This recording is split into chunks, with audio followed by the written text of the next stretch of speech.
මගේ Facebook Instagram විතරක් නෙවෙයි iCloud එකත් හැක් කරලා ජනප්‍රිය නිලි නදුනි කරුණාතිලක තමන්ට සිදු වූ අකරතැබ්බය ගැන හෙළි කරයි. දක්ෂ රංගන ශිල්පිනී නදුනි කරුණාතිලක මේ දිනවල දැඩි අපහසුතාවයකට පත්ව සිටිනවා. ඒ ඇයගේ සියලුම සමාජ මාධ්‍ය ගිණුම් කිසියම් පිරිසක් විසින් හැක් කර ඇති බැවිනි. පසුගිය මාස 1.5ක පමණ කාලයක සිට ඇයගේ Facebook, Instagram, WhatsApp සහ iCloud ගිණුම් පවා ක්‍රියාවිරහිත කර ඇති බවයි ඇය පවසන්නේ. මෙතරම් කාලයක් මේ පිළිබඳව නිහඬව සිටියේ ඇයිද යන්නට පිළිතුරු දෙමින් ඇය පවසා සිටියේ මේ සම්බන්ධයෙන් නිල විමර්ශනයක් ඉන්වෙස්ටිගේෂන් ක්‍රියාත්මක වන බැවින් ඊට බාධාවක් නොකිරීමට තීරණය කළ බවයි.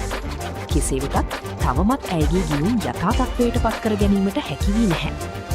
වඩාත්ම කනගාටුදායක කරුණ නම් හැකර්වරුන් විසින් ඇයගේ ගිණුම් භාවිතා කරමින් විවිධ පුද්ගලයන්ට පණිවිඩ යැවීම සහ ඇයගේ ඡායාරූප විකෘති කරමින් පළ කිරීමයි.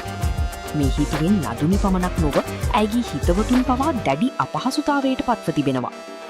තමන්ගේ නමින් ලැබෙන පණිවිඩවලට නොරවටෙන ලෙසත් ගිණුම් යථා තත්ත්වයට පත් වූ සැනින් රසිකයින් දැනුවත් කරන බවත් නදුනි වැඩිදුරටත් ප්‍රකාශ කරනවා. තමන් නිසා අපහසුතාවයට පත් වූ සියලු දෙනාගෙන් ඇය කනගාටුව ප්‍රකාශ කිරීමටද අමතක කළේ නැහැ.